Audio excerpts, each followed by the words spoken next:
O pensamento escatológico é a mais predominante de cada época e como que isso influenciou na relação do cristão com a cultura. Uhum. E aí, pegando a segunda metade do século XX, né, a mais predominante foi essa do dispensacionalismo, e Sim. que levou os crentes, a igreja, a ter uma ideia assim de, não, o mundo vai de mal a pior, Uhum. a gente tem que se proteger aqui Sim. dentro da igreja, e vamos assim, a gente tem que pregar Jesus, e que Jesus está voltando a qualquer momento, não podemos nos deixar contaminar, influenciar por nada que seja deste mundo, porque tudo é do diabo e a gente tem que se proteger aqui. Sim. E que isso ditou muito a forma como a gente se relaciona com a cultura aqui, né? Total. Qualquer denominação, qualquer tradição evangélica no Brasil partiu disso, né? Sim. Desde os pentecostais, ao batismo, presbiteriano, Também. a relação foi essa, né? E começou talvez por um neocalvinismo, assim, que começou a crescer assim, nos últimos 20 anos no Brasil, que talvez começou a influenciar também aí mais esse movimento que vocês estavam fazendo. Eu acho que as coisas é uma plenitude de Deus, né? De alguns movimentos acontecendo ao mesmo tempo. Sim. De abrir um pouco a mente das pessoas, da nossa relação com a cultura e de não ficar só escondido dentro da igreja esperando Jesus voltar, porque lá fora o mundo tá pegando fogo, né? E a gente precisa participar e se envolver com a cultura, e isso é um pensamento bem forte calvinista também, né? Então eu acho que esse movimento calvinista que do Brasil dos últimos 20 anos também teve uma contribuição nesse sentido, né? O que você complementa disso tudo? Não, concordo totalmente, cara. A análise que eu faço, até já dei várias palestras sobre esse tema. E houve, cara, na virada do século XIX para o XX, houve um giro de compreensão do evangelho, principalmente no evangelicalismo, mas eu colocaria também igrejas históricas, como você falou, até o catolicismo também, de alguma forma, que foi o avanço do humanismo secular. Ele, como um projeto cultural, ele foi tão bem sucedido, né, com várias frentes, né, as revoluções burguesas, o iluminismo, lá o renascimento dando origem a isso, que quando isso chegou no topo da cultura europeia, que tinha uma influência cristã muito forte, assim, a igreja não teve como dar uma resposta. O fato é esse. E até hoje, eu acho que a gente ainda não sabe dar respostas em todos os campos. Mas o que aconteceu de fato foi isso, né? Um temor de um movimento real, né? Então, assim, não foi um temor desprovido de razão, era de fato um desafio muito grande. E a igreja se rearticulou naquilo que foi chamado fundamentalismo, né? Um movimento fundamentalista. Eu costumo falar o seguinte, gente, se crê que Jesus ressuscitou e que vai ter novos céus, nova terra, ser fundamentalista, eu sou. Ou se crê que a Bíblia é a palavra de Deus, eu sou. Eu não tenho problema nenhum em ser chamado de fundamentalista. Porque era isso que o pessoal tinha, o pessoal queria pensar naquele contexto quais eram os fundamentos inegociáveis. Sim. E aí teve a série, né, Os Fundamentais, foi em 1912, foi produzida, bons teólogos participam dela, mas que o ethos que saiu desse movimento de retração para rearticular. Imagina uma guerra, né? Você está perdendo a batalha, você vai e fala assim, não, gente, vamos reorganizar aqui para depois a gente ver o que a gente faz. Só que esse movimento de retorno, ele foi comprometido por quê? Porque nesse processo de retração, aí entraram esses dispensacionalismo, né? Entraram ênfases teológicas que disseram o seguinte, não, a gente não precisa voltar, você está entendendo? A ser como a igreja já foi, uma influência cultural predominante ou talvez definitiva. A gente só precisa preparar, né, para esse último tempo, para que Jesus volte. E aí, pessimismo cultural, uma ênfase no evangelismo. Então, assim, teve um zelo missionário que surgiu disso. Grande parte do evangelismo dos batistas do Sul ou do evangelicalismo norte-americano para o contexto brasileiro veio com essa ênfase, né? Então, assim, converteu muita gente, glória a Deus por isso. Mas, lá por volta da década de 40, começaram a surgir vozes, e o Schaeffer é uma delas, que é dos novos evangélicos, né? Aí tem o Carl Henry, o Harold Ockengue, cara, ninguém conhece ele aqui, né? O Ockengue foi fundamental. E os caras começaram, o Billy Graham também participou desse movimento, começaram a pensar o seguinte, não, gente, tá, o fundamentalismo veio, a gente teve uma resposta de fechamento, mas não dá para ficar assim, né? Então, crente não assiste filme, crente não ouve música do mundo. Então, culturalmente, a igreja empobreceu muito, mas muito mesmo. Então, assim, as influências cristãs que tinham no passado, né, você pega no próprio contexto reformado, pega uma Holanda do século XVII, uma Alemanha do século XVII para o XVIII, você tinha ali luminares da fé que, assim, cara, nenhum não cristão nega que foram grandes, né? Artistas, grandes pensadores, grandes Johann Sebastian Bach, Rembrandt, enfim. Então a igreja, acho que ela chegou nesse ponto de falar o seguinte, ó, gente, não dá para ficar assim. Então o que a gente tem é duas ondas. Eu acho que uma onda do fundamentalismo, que foi que trouxe o movimento evangelical brasileiro, e o pentecostalismo está dentro disso, né? A se expandir enormemente, com zelo missionário, zelo evangelístico e uma ênfase muito grande escatológica, né? De que Jesus vai voltar, então não tem muito o que fazer. Em termos culturais, isso é perda de tempo. E depois, essa segunda onda do novo evangelicalismo, que foi muito influenciado pelo movimento caipiriano também, é uma onda posterior, mas que, digamos assim, foi menor em termos de influência, sabe? Então, o que a gente vê no Brasil hoje, eu acho que é o resultado dessa primeira onda ainda forte, mas aquela coisa, cara, a realidade bate à porta, né? Então, por exemplo, mesmo em meios pentecostais, que está cheio de exemplo disso, a geração, filhos de pastores, evangelistas, que hoje está indo para a universidade, que, cara, quando a vida continua, o pessoal fala assim, o que a gente vai fazer? Ficar esperando Jesus voltar ou a gente vai estudar, trabalhar? Tem que estudar, tem que trabalhar, tem que fazer alguma coisa. E aí, quando essa nova geração vai chegando, né, nos meios universitários, no meio cultural de influência artística, mais erudita, crítica, a mídia, aí o pessoal vai tendo necessidade de respostas. E, de fato, eu continuo achando assim, que o movimento que veio de Kuyper, ele é o movimento assim, do campo protestante, é o mais maduro, no meu modo de ver. Por quê? Porque aquilo que os evangelicais estão descobrindo, talvez há 20 anos atrás, 30, né? Tá, o novo evangelicalismo foi na década de 40. Mas, assim, o movimento do Kuyper descobriu isso em 1880. Então, tipo assim, é engraçado que enquanto o evangelicalismo norte-americano estava se retraindo completamente em termos culturais, os caipirianos holandeses estavam se dominando a cultura do país, né?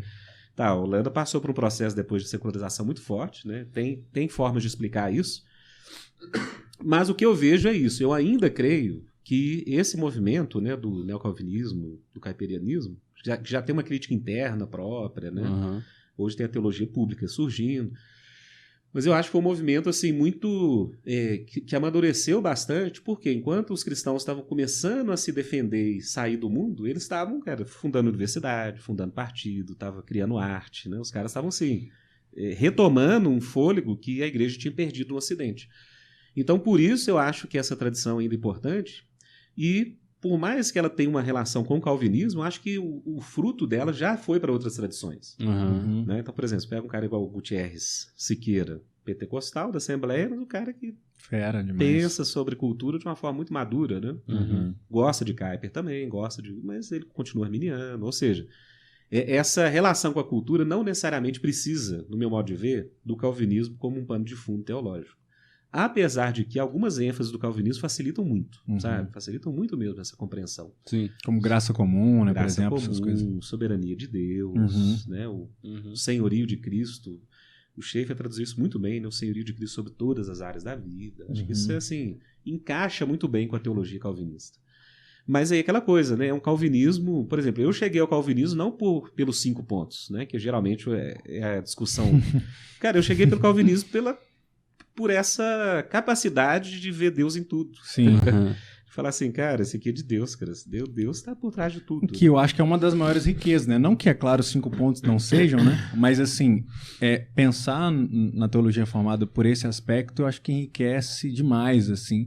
E eu acho que é talvez a onda que vem depois, né? Quando a teologia reformada chega, né? Primeiro, geralmente, não sei se geralmente também, não posso falar geralmente, mas pelo menos aqui no Brasil, acho que foi assim, né? A galera conheceu primeiro a soteriologia, né? Essa parte de salvação e etc. E aí agora eu acho que a galera está se atentando para o resto, né? Para o diálogo com a cultura e etc.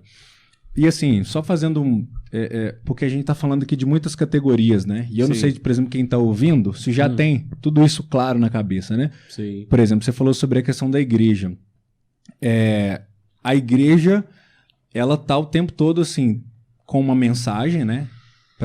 Para falar para o mundo, para evangelizar, digamos assim, ela tem uma missão, mas ao mesmo tempo ela tem algo para guardar, né? Eu fico pensando assim, e eu acho que é nessa dinâmica é que às vezes a gente se atrapalha, né? Então, assim, por que a gente hoje tá do jeito que tá? É legal, te ouvir por causa disso, porque assim, parece, a galera às vezes não tem essa percepção histórica, né, de tipo assim, foi de um outro jeito em algum momento, sabe? Não foi sempre que os cristãos negaram a cultura. Eu dou o exemplo de música do mundo sempre porque é o que tá mais óbvio, assim, né? Tá mais claro. Que a pessoa não ouve música do mundo, mas na verdade não ouvir música do mundo é só uma ponta, né? De algo que na verdade é muito problemático, assim. Sim. Que a galera não quer lidar com problemas muito reais ou com questões muito reais, né? Mas aí eu vejo que quando a galera ouve a gente falando dessas coisas, parece que a gente tá inventando uma coisa nova. Sim. Sabe? Sim. Tipo assim, é uma coisa, uma ideia agora, ou a gente tá fazendo essas coisas só pra gente poder viver, né, as vontades da carne, Sim, né, digamos assim, normalmente, livremente e tal. Mas, na verdade, essas coisas, elas são um dever nosso e uma ferramenta, né? De evangelismo também, né, de alguma forma. Porque esse nosso diálogo, ele também nesse diálogo a gente também leva, né, coisas que a gente tem, e aí a gente transmite o evangelho, né, nessa... Não, com certeza. Eu não sei se eu me fiz entender aqui, né? Porque eu falei bastante coisa, né? Eu acho que eu vou dar um exemplo, uma experiência que eu tive, assim. O pessoal mistura as coisas, né? Porque, de fato, se você ama Cristo e quer viver sua vida toda para Ele, isso vai dar mais trabalho. É muito mais fácil você manter essa divisão e deixar a igreja aqui e o mundo lá. Ah, sim. Então, por exemplo, eu peguei durante 3 anos eu peguei uma disciplina de sociologia numa escola cristã aqui de Belo Horizonte. E assim, só eu que tentava fazer conexões lá. E assim, é impressionante. Por quê? Porque os próprios alunos chegavam para mim e falavam assim, professor, o que você está ensinando, as outras pessoas não ensinam, não. E todos os outros eram cristãos. Só que assim, eles só reproduziam aquilo que a academia já traz. Você está entendendo? E o que eu via era assim, é que é muito fácil ser assim. Tá entendendo? É muito fácil só reproduzir o que vem, né, de cima, do centro de influência. Então dá mais trabalho, né? Eu tinha que produzir o meu próprio material, tinha que produzir aulas que não tinha no livro-texto, né? Então existe toda uma estrutura que já está tão conformada as coisas serem seculares, sem referência nenhuma, né? A fé, a abertura que a fé traz para a compreensão da realidade, que, na verdade, esse discurso de que, digamos assim, o pessoal quer curtir a vida, é o contrário. Dá mais trabalho. Dá mais trabalho. Você tem que estudar o lado de lá e o lado de cá, é claro que não tem essa divisão, né? Mas assim, você precisa estudar a cultura, você ler, né, a cultura. Cara, tem que trabalhar. Sim. Tem que trabalhar por quê? Porque cultura, ela não se modifica por meio de atos mágicos, proféticos. A igreja virou mestre nisso, né? Sim. Toca o chofar e a coisa vai mudar. Não vai mudar. 7 voltas no Congresso. O que crente já deu de volta no Congresso? E nada mudou, é impressionante, né? Então, a questão é essa, cara. Cultura é aquilo que está lá em Gênesis 2,15, né? É trabalho. Deus ordenou, cultiva, cuida, né, da criação, expande esse jardim. E aí é o seu ser por inteiro. Então você vai ter que amar Jesus com sua mente, com suas forças, né? Você vai ter que enfrentar estruturas que muitas vezes são muito herméticas à fé. Então, na verdade, o que a gente tem hoje é um tipo de comodismo, né? Das formas que o evangelho tem que ser. Algumas opções que surgiram, acho que, por um lado, ajudam, mas por outro pioram, que é a questão de muitos cristãos começarem a ter um engajamento cultural, mas a partir de categorias ou do conservadorismo clássico ou do progressivismo, né? Sim. Que também é muito fácil, né? Porque você não precisa conectar as coisas ou fazer um trabalho de... Então, por exemplo, tem muita gente que fala assim, não existe uma visão minimamente política cristã. Ali é a razão que opera, né? Como se houver uma razão neutra. Sim. Mas o pessoal não para pensar o seguinte, cara, que a nossa sociedade ela é o fruto de um movimento histórico, que você pode identificar claramente, que por meio dessa proposta de autonomia, de não se referir a Deus, revelação, ou seja, desse campo fechado de ação, o próprio Charles Taylor chama isso, né, da nova. A nova é tipo uma expansão que uma estrela, quando ela fica muita pressão, ela se expande assim e se manifesta em vários fragmentos, né, de expansão. E o Taylor chama isso de nova quando a Europa cristã foi para o deísmo e abafou toda a transcendência, né? Então, em vez de surgir uma coisa só, surgiu milhares de coisas. Então, assim, existe hoje aqui uma miríade de ideologias, de tendências, de cada uma com a sua influência em um campo cultural. Então, que a gente tem uma grande salada, não há neutralidade aí. Então, na verdade, o cristão, para ele transitar nesse meio, por ser uma sociedade muito dada ao conhecimento, à especialização, né, você tem que, digamos, crescer em um campo específico durante anos ou décadas para você ter liberdade naquele campo. Né? Então, assim, por exemplo, no campo das ciências humanas, né, igual esse livro aqui, de tanto ler, de tanto pensar, de tanto refletir, eu achei assim, não, dá para fazer uma leitura do Brasil a partir de um paradigma cristão. 10 anos atrás eu não conseguiria fazer. Sim. Então, assim, eu acho que para realmente... Eu sempre vejo isso como glória de Deus, sabe? Para Deus ser glorificado. Em alguns campos específicos da cultura, você vai ter talvez décadas. Nem na sua geração talvez vai vir o fruto disso. Né? Então, assim, é algo que talvez a gente está semeando para um outro momento o pessoal colher. Então, mas eu continuo crendo piamente. Gente, Deus nunca negociou sua glória, sabe? Deus sempre afirmou, olha, todo joelho vai ter que se dobrar, toda língua vai ter que confessar. Esse reconhecimento de que Ele é o Senhor, ele vai existir mais cedo ou mais tarde. Para quem não é cristão, ok, né? A gente, digamos assim, só evangeliza e crê que o sujeito tem que converter.